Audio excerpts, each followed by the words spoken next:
Hi, I'm Daniel Schmeltzer with the Guttenberg Chamber of Commerce. And in this series, we're going to be exploring a small town located between limestone bluffs and the Mississippi River. Welcome to the Rivertown Rundown.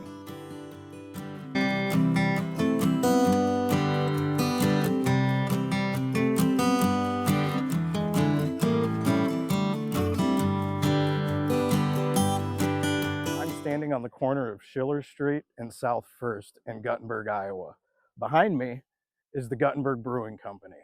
And today we're going to go inside and chat with Catherine Clays, owner and brewmaster at the Guttenberg Brewery. And today we're going to find out how she's keeping small town German heritage alive, one pint at a time.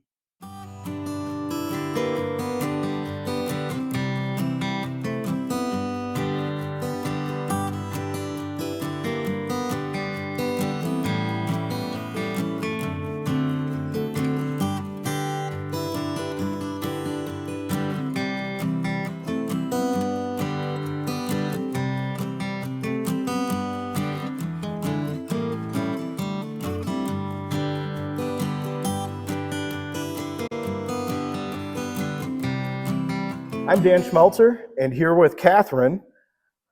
So, what makes your brewing style unique compared to other breweries in the region? Sure, that's a really good question, Dan. I have a background as a food scientist, so I went to school for food science, and then I was in food safety, and then in a lab for a few years before I started my own endeavor.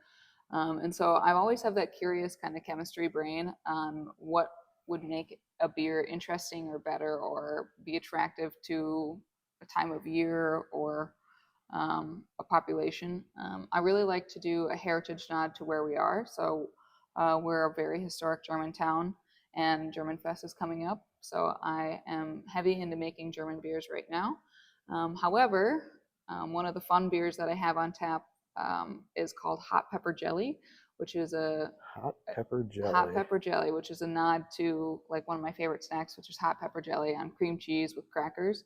So Ooh. it's a raspberry jalapeno with lactose and hops beer. Amazing. Yeah, It sounds great. It's really good.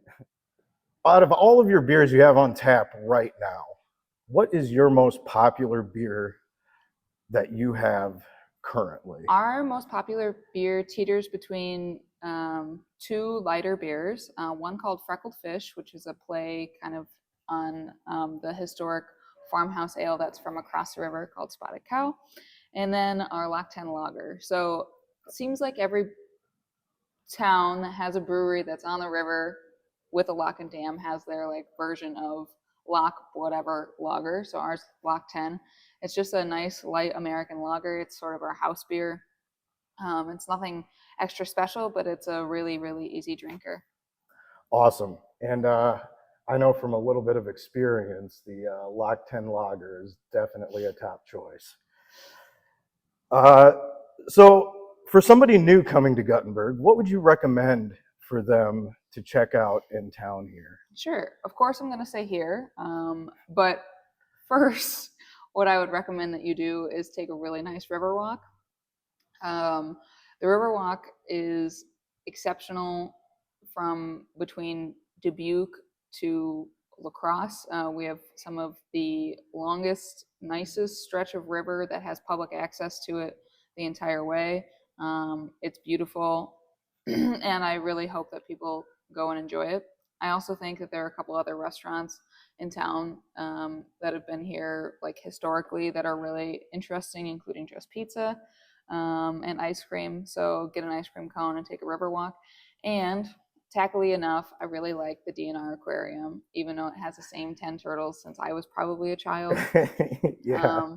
I go there at least once a summer just as a memorandum of my youth too. So and drag everybody and all of my adult friends there to just be like, look. Yeah, check this out. Yeah. I know my son and I, we get up there at least once a month just to look. It's just fun. And like you always learn something new. There's lots of tidbits and history pieces about, when we used to be, button factories and all those kind of things. And it's just interesting to learn about the history of the river here.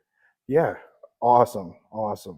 So how has tourism in Guttenberg helped shape how this amazing little brewery is Sure. today. Yeah, it's a great question. So before I opened the brewery, I um, it was always my dream to open a brewery in Guttenberg, but I was unsure if Guttenberg was going to be receptive and busy enough to be able to support something of this size. And so I did a lot of research, and my research included talking to other smaller business owners or other small brewery owners in towns of similar demographics to this. So I met with a guy in Lanesboro, which is a really predominantly heavy tourist town in southern Minnesota. I also met with somebody in Dubuque, Jubec, um, and there have been others over the years too. Bit Brewing, also heavily tourist. So just like getting a feel for what that looks like in terms of like feast versus famine, and Yeah, summer versus absolutely. winter, and like how do you sustain yourself in times when it's just your local population and your locals are going to visit here, but the depth of numbers just isn't the same as when your tourists are here. And so I actually conducted like a tourism study, my own, I guess, which was Oh, fantastic. kind of like hard, and it's not real data, but it was something I needed to do to prove to myself that there was going to be enough Yeah, people. yep. So I went and sat like at the north and south marinas on like busy weekends and like counted how many cars and then like estimated how many Oh, people got into and out of. So like, okay, so you take a Baja boat trailer. Okay, you probably figure there's 3 or 4 people on that thing. You take a bass boat, there's 2 people. Take, right. the Interesting. 60 campers down at this campground and the 60 campers down at this, and you figure 2 per person. Then you take all the Airbnbs capacity times a certain percentage, and you take the landing and the motels and what their like occupancy rate is, this time of year versus next time of year, to try to like figure out what the total population of summer Guttenberg looks like, including the island too. Because like Right. a third of those are permanent residential homes, but 2/3 of them are not. 2/3 of them Exactly. are, summer homes. And how frequently are those people visiting, and are they participating in town, and would they participate in something like this if it was different for them? And ultimately, I kind of estimated that town at least doubled, if not tripled in size every weekend for 26 weekends out of the year. I was like, well, if I can That, capitalize on most of that, plus right. a little extra, um, I might be able to swing it.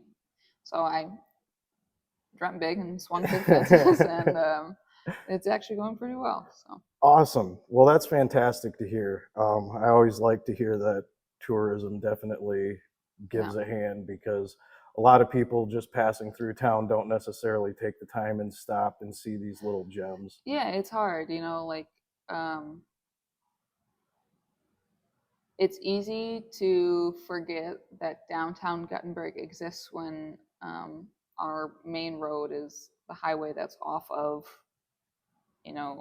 our business district, outside of Browns and Cans, of course. Right.